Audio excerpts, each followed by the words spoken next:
Space Cowboy Books presents Simultaneous Times, a science and speculative fiction podcast. Short stories to stir the imagination by contemporary authors.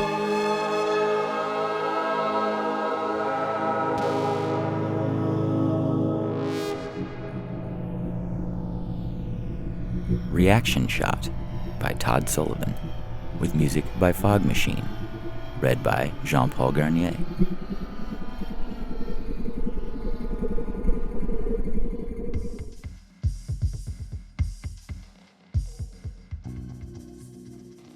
Tapping the control button on his smart glasses, Hyde activated the miniaturized transformer in his backpack as he passed Robin.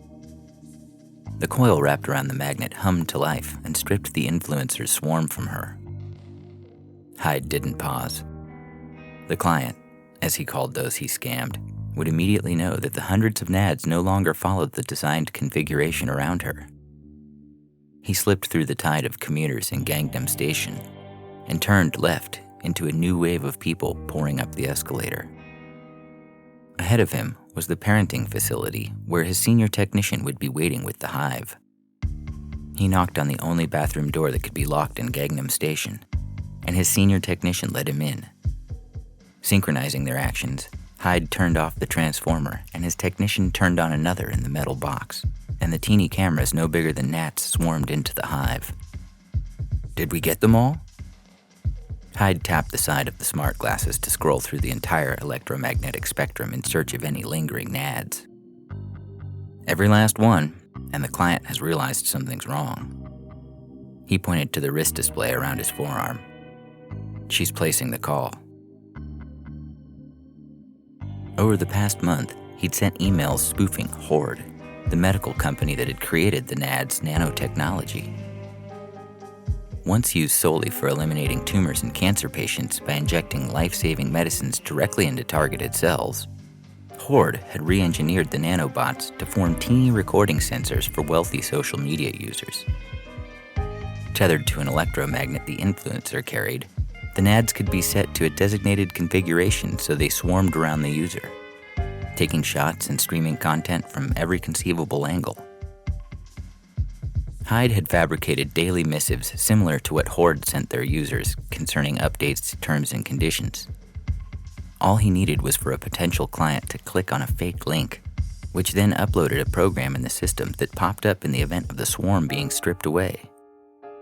The more savvy influencers ignored the pop-up and called Horde directly.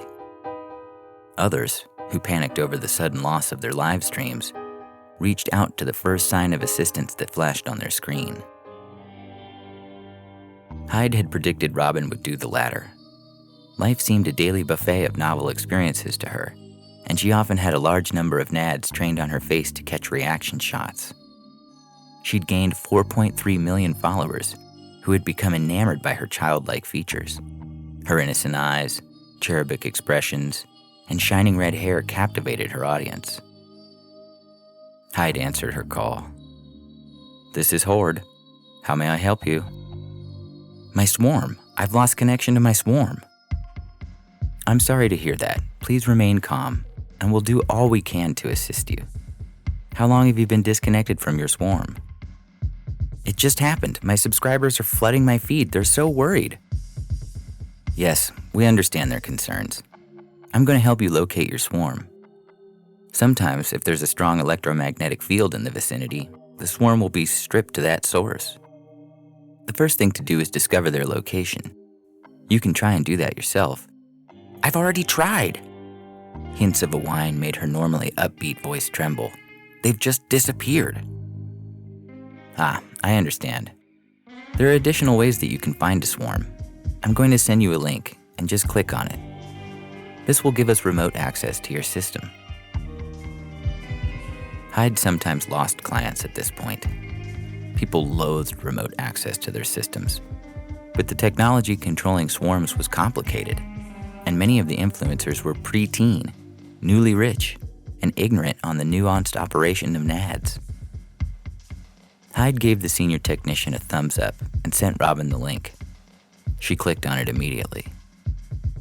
Hyde blacked out a portion of her screen and uploaded a program to freeze her out of her system until she paid a ransom fee. It was timed to activate in 24 hours, well after this phone call, so that they would not attract suspicion. "I think I've found your swarm," Hyde said.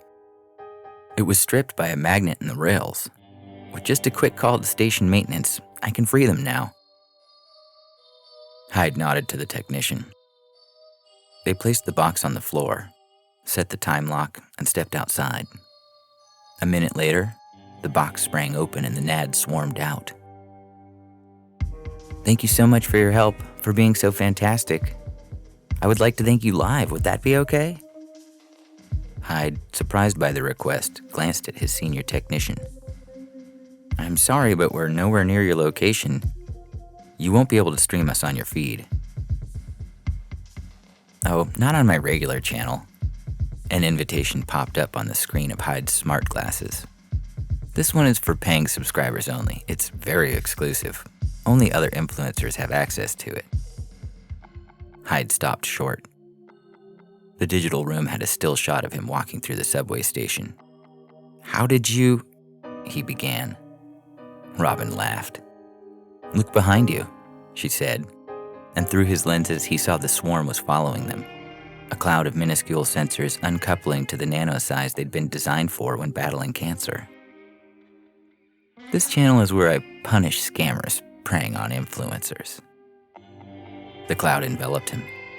He felt only the slightest tinge in his nose and throat. On the live screen, the screen split into 3. In one, he saw the nanobots infiltrating his trachea and recombining to inject carbon nanoparticles that filled his lungs. In the other stream, he saw his senior technician fall to the subway floor, gasping for breath. Hyde was soon to follow as oxygen was squeezed from his lungs. In a final screen, he saw Robin's reaction shot, a cruel predator's smile twisting her childlike features as she watched him suffocate.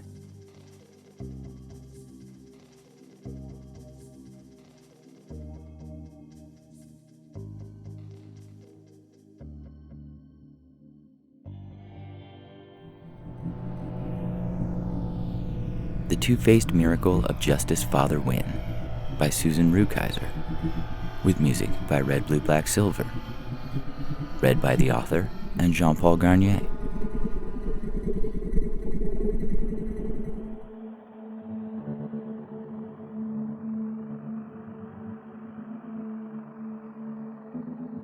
The following is an unauthorized account of the events surrounding the death of U.S. Supreme Court Chief Justice Jedediah Winthrop in Amarillo, Texas, on June 25, 2067.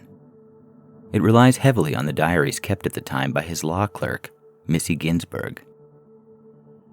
Known to his parishioners as Father Wynn, he served a precedent-setting 6 terms as U.S. President, advancing his party's traditional values agenda with the slogan, "Purity above pride." He signed into law such landmark Christo-Caucasian conservative legislation as 2031's Traditional Morality Initiative, the Citizens Classification System, and more. Upon leaving office, he was confirmed to the Supreme Court. Warning: listeners are urged to verify the laws in their state pertaining to receipt of media deemed critical of the billionaire class. We, the producers, assume no liability.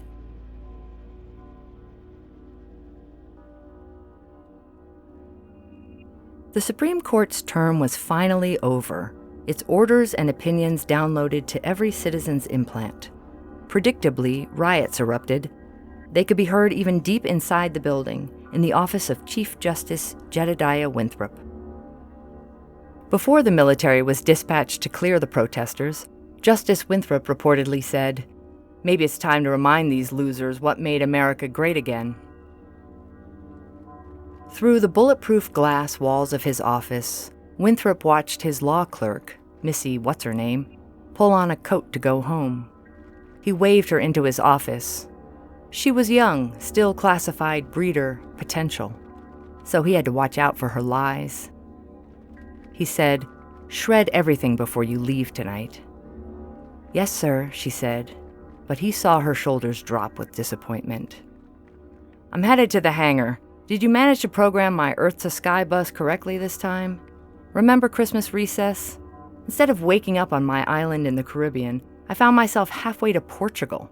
The bus's amphibious functionality disabled.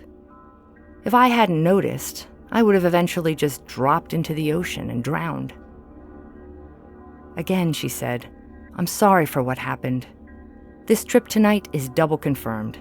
Your Earth-to-Sky bus will drive and fly you and your companion directly to the Donald J. Trump Jr. Beer Pong Emporium and Hourly Motel in Amarillo, Texas. The following evening, you will speak at the Traditional Values Party's Alpha Masculinity Conference, featuring an exotic wildlife barbecue." "I'm the keynote speaker." "Yes, you are, sir. The following day, you will join your wife aboard the Wildfire Annunciation Shuttle for the Cloisters." "Good girl. Oh, and sir, the agency sent you someone new for tonight's flight. Your usual girl was charged with pregnancy, just confirmed by a court-ordered test. She's on house arrest for the next 9 months." "She's gonna have it? Sir? What else would she do?" "Get rid of it, obviously. She's not claiming it's mine, is she?" "Sir, aiding, abetting, performing, and/or obtaining an abortion for yourself or another person has been a capital offense since you signed the Traditional Morality Initiative over 30 years ago. You recently affirmed it as a Supreme Court justice. That's for the worker class. Your escort tonight is named Janus, like the Roman god of doorways." "Janus was male." "Not just," said Missy. Once aboard his Earth-to-Sky bus, Justice Winthrop walked back to the bedroom suite. It was dark, lit only by purple. No music, but he detected a low vibration, more of a hum. Janice sat perched on the bed in a short red dress, long legs crossed. Winthrop said, "Good thing I like tall girls." "President Winthrop." "President? That takes me back. Did I have your vote?" "People like me lost the right to vote years ago. It was the pinnacle achievement of your second term. Don't you remember?" The truth was he didn't really. Unwrapping a red ball from clear cellophane, Janice said, "Candy, I know how you like your women sweet." It slipped between Janice's lips, and he watched her suck and suck. "You're bald," he said. "If it's hair you like, come look at my arms. They have lots, dark and thick, soft as rabbit fur." Winthrop moved closer to touch Janice's muscular forearm. Janice watched him with big green eyes. "That does feel nice," Winthrop said, stroking his fingers through the fur. "And you smell good, like summer." "Well, don't you have a good memory?" said Janice. "It's been winter on Earth for years." Janice pulled him down onto the bed, settled him against a stack of pillows, and unbuttoned his shirt. "That's quite a necklace," said Janice. "Are those little yellow pearls?"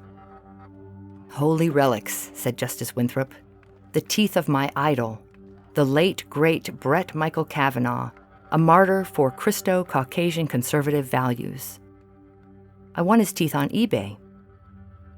Janice pounced, kissing Winthrop hard, shoving into his mouth what was left of the red candy ball. Janice's rough tongue flicked around his mouth until the ball slid down his throat. Immediately, Janice stood up. "Good Lord, woman, you must be 7 feet." "I am not a woman," said Janice, "and I have 2 feet." The bus picked up speed for its shift into flight mode. Justice Winthrop was exhausted. He shrugged out of his shirt and slipped into bed. He fell right to sleep and dreamed he was cradled in Janice's strong, furry arms. He woke disoriented and staggered to the toilet, barely making it in time. He vomited red liquid, not much else, bent over the bowl as best he could, a man his age. When he stood back upright, he was startled by his reflection. Swollen face, sunken eyes. His billionaire's paunch had ballooned, and looked deformed, hard and heavy. When he returned from the bathroom, Janice was back on the bed, this time wearing a silver jumpsuit. "Lie down," said Janice. Winthrop walked to the window, pulled back a curtain to look out. "We should have landed in Texas by now, but that's Kentucky down there. I recognize the Mitch McConnell Memorial Dam." "That's my fault," said Janice. "I slowed your reality significantly to give you time to process." "You slowed my what?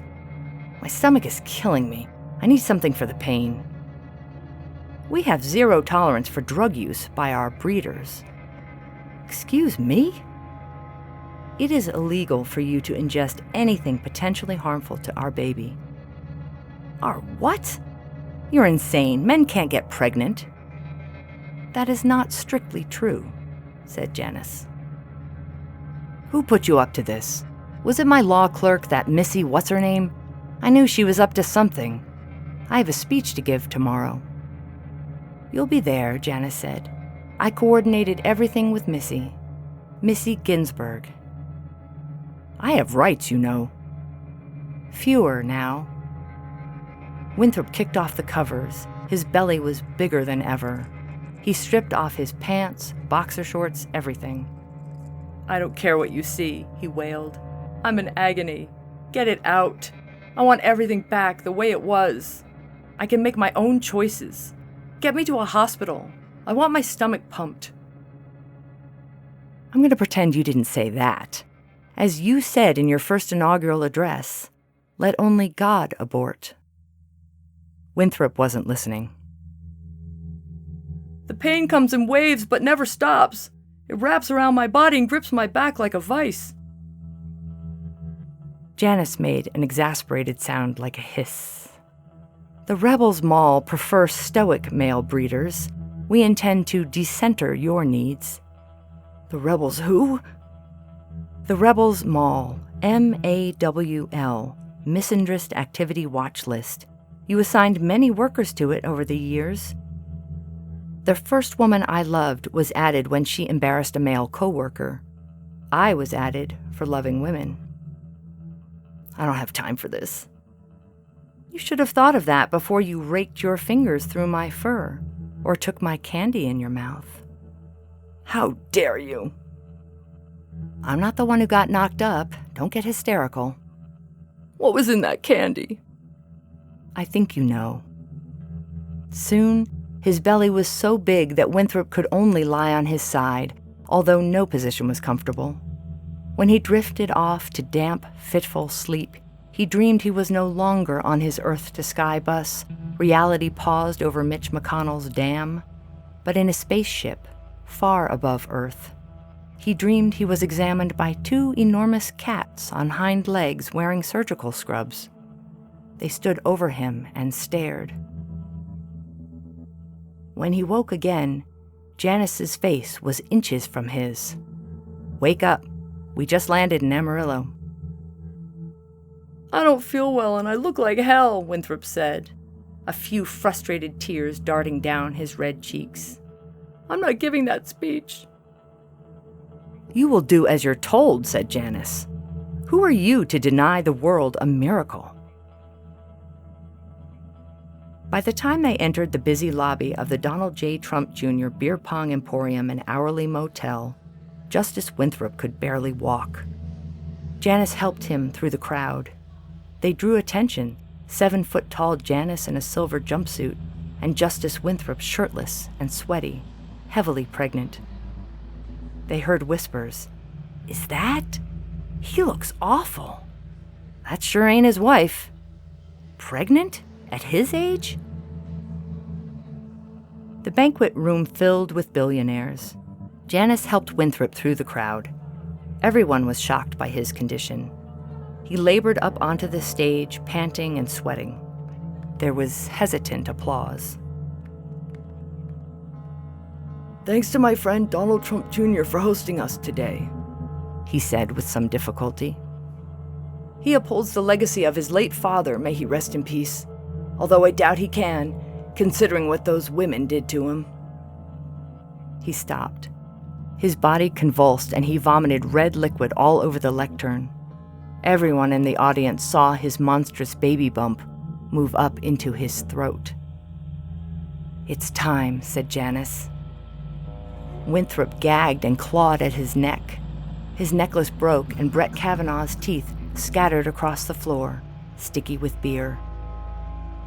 Janice stood and faced the audience. "Attention billionaires. You are witnessing the beginning of your end. We have already taken control of the cloisters, your billionaires' only floating biosphere. Your beloved Father Wynn is about to deliver a hybrid with DNA both human and alien, as you call it. More specifically, and less offensively, I am Keplerian, originally from planet Kepler 452b. There are many of us here. Our baby, like all hybrids, will have two faces. Facing back is the human face, with a mouth full of teeth. Facing front is a face more like a cat's, with the fangs of my foremothers. Hybrids will tear through anything for freedom." With a sickening rip and a shocking amount of blood, a hole opened in Winthrop's neck. The hybrid's little head popped out, blood smeared across both mouths. She shrieked and leapt free, righting herself midair to land upright on 4 feet. Her fur soaked in blood, she scampered to Janice and leapt into her arms. They escaped without incident. No one cared once the baby was born. Winthrop was dead by the time he dropped to his knees.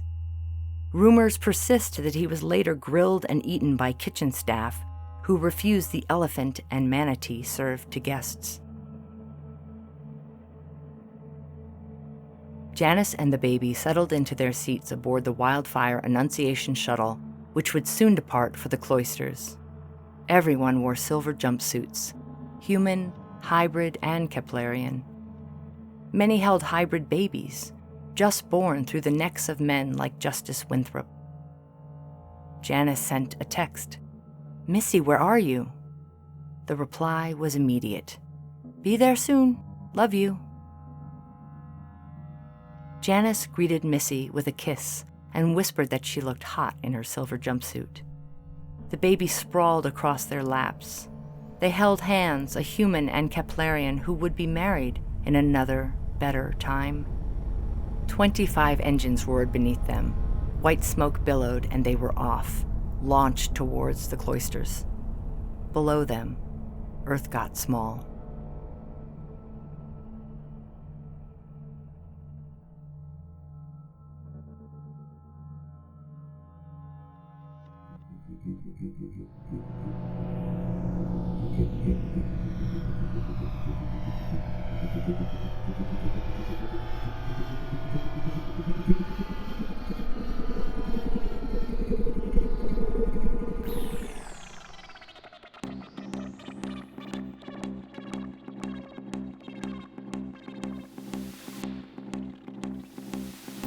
In this episode of Simultaneous Times, you heard Reaction Shot by Todd Sullivan, with music by Fog Machine, and The Two-Faced Miracle of Justice Father Wynn by Susan Rukeyser, with music by Red Blue Black Silver. Theme music by Dane Luscombe. Come visit us at our bookstore in Joshua Tree or online at spacecowboybooks.com. Don't forget to subscribe and visit us on Instagram and Twitter. We'd love to know what you think of the show.